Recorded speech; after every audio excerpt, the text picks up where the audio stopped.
வணக்கம். கலாம் ஆண்டு 5 மாதம் 10 நாள் 5 வெள்ளிக்கிழமை ஜூலை 18, 2025. இன்றைய நம்பிக்கை செய்திகள்.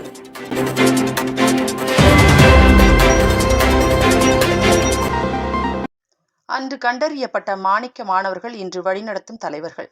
தேனி மாவட்டத்தில் 400 மாணவர்களிடையே பிரணித் ஆகாஷ் கலந்துரையாடல்.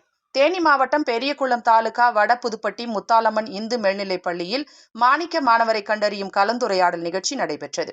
3 மணி நேரம் நடைபெற்ற இந்த கலந்துரையாடலை நல்லூர் வட்டத்தின் அன்றைய மாணிக்க மாணவர், இன்று கலாம் ஜோதி கல்லூரி மாணவர் பிரணித் ஆகாஷ் நடத்திய போது, பள்ளி தலைமை ஆசிரியர் வாசு, பள்ளி தலைவர் முருகன், செயலாளர் ராஜேஸ்வரன், நல்லூர் வட்டத்தின் இளைஞர் கள பொறுப்பாளர் சச்சில் துரை ஆகியோர் உடனிருந்தனர்.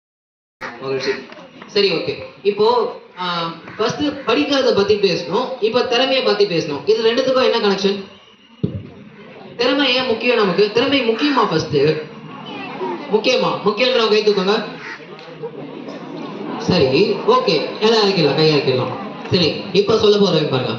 ஏன் திறமை முக்கியம்? ஒரு மாணவருக்கு திறமை ஏன் முக்கியம்? எனக்கு இவங்க சொன்னதை தாண்டி அவருக்கு 19 வயசு தானான்றது எனக்கு ஆச்சரியமா இருக்கு. சொன்னாங்க அந்த கல்வியில ஒழுக்கம் இது ஃபர்ஸ்ட், அது முக்கியம். அதுக்கப்புறம் வேலை வாய்ப்புல ஃபர்ஸ்ட் வேலையை பத்தி பார்க்கணும்னா ஃபர்ஸ்ட் உங்க குடும்பத்தை பாருங்க, உங்க அம்மா அப்பா பாருங்க. உங்க அம்மா அப்பா அவ்வளவு கஷ்டப்பட்டு உங்களை படிக்க வைக்கணும். வேலைக்கு நீங்க ஸ்கூலுக்கு படிக்கவே வர்றீங்க, விளையாடுறதுக்கோ எதுக்கும் வரல. எனக்கு தனி திறமைய பத்தி புரிஞ்சு இப்பதான் எனக்கு தெரியுது இங்க இருக்கிறவங்க எல்லாரும் திறமை என்னாண்டே. அதுக்கப்புறம் கல்வி எல்லாத்துக்கும் தேவையானது போல தெரியுது.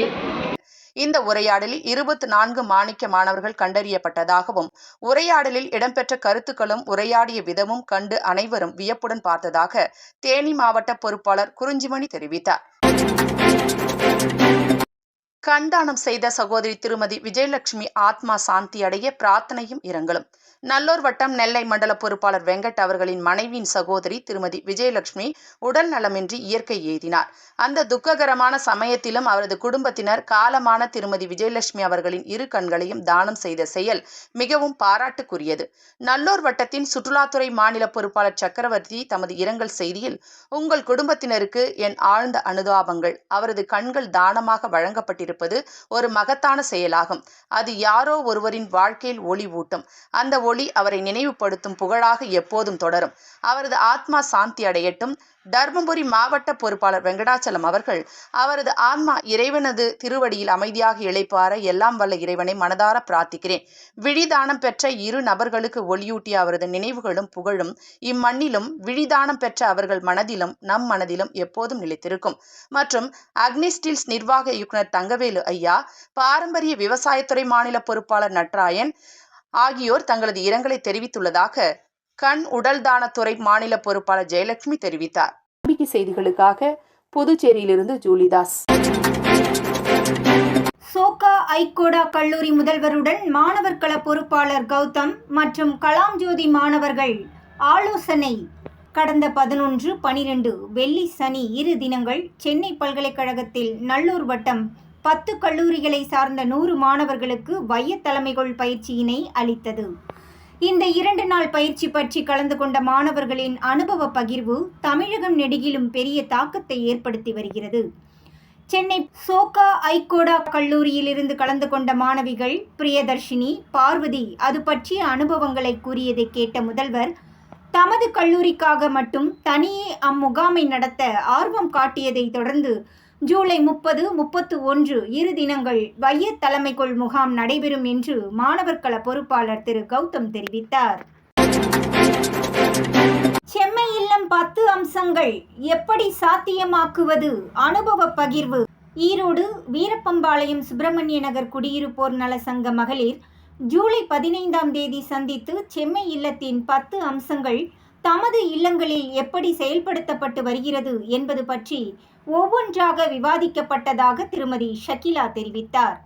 இந்த கருத்து பகிர்வில் நல்லூர் வட்டம் திரு பாலு ஐயா, ஆன்மீகம் துறை மாநில பொறுப்பாளர் திரு கோவர்தன் உடனிருந்ததாக திருமதி ஷகிலா மேலும் தெரிவித்தார். இதில் திருமதி கீதா மற்றும் கமலா தேவி இருவரும் தமது வீட்டை தூய்மையாக வைத்துக் கொள்வது, தற்சார்புக்காக காய்கறி தோட்டம், மக்கும் குப்பையை சேமித்து இயற்கை உரம் தயாரித்தல், நூலகம், சேமிப்பு ஆகியவைகள் பற்றி தங்களது அனுபவங்களை பகிர்ந்து கொண்டது குறிப்பிடத்தக்கது.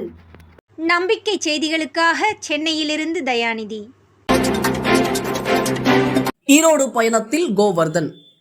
2 நாள் ஈரோடு சுற்றுப்பயணத்தில் தமது நீண்டகால நண்பர் வெள்ளாளர் பொறியியல் கல்லூரி பேராசிரியர் மணவாளன் அவர்களை தாம் அக்னிஸ்டீல்ஸ் தங்கவேலு ஐயா இல்லத்தில் இருக்கும் பொழுது அழைத்து சந்தித்து நல்லூர் வட்டத்தின் லட்சிய சமுதாய செயல்பாட்டினை விளக்கியதாக ஆடிட்டர் கார்த்திக் தெரிவித்தார்.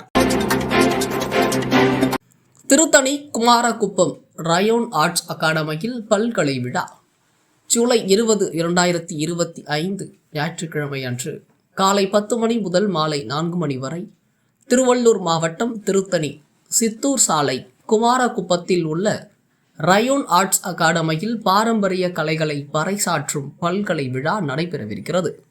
அதில் தெருக்கூத்து, சிலம்பம், பறை, கராத்தே, யோகா, அறிவின் அருவி என்று பல்திறன் கலை நிகழ்வுகள் நடைபெற இருப்பதை முன்னிட்டு ஜூலை 17 அன்று அதற்கான திட்டமிடல் நடைபெற்றது. அதில் நல்லூர் வட்டம் யோகேஸ்வரி, உமேஷ் மற்றும் பலர் கலந்து கொண்டனர். செல்வன் உமேஷ் அனைத்திற்கும் முழுமையான பொறுப்பை ஏற்று முன் ஏற்பாடுகளை கவனித்து வருவதாக கல்வி கோயில் துறை மாநில பொறுப்பாளர் திருமதி யோகேஸ்வரி தெரிவித்தார். இவ்விழா பற்றிய மேலும் விவரங்களுக்கு 805 697 1502 என்ற எண்ணை தொடர்பு கொள்ளலாம். இத்துடன் இன்றைய நம்பிக்கை செய்திகள் நிறைவடைந்தன.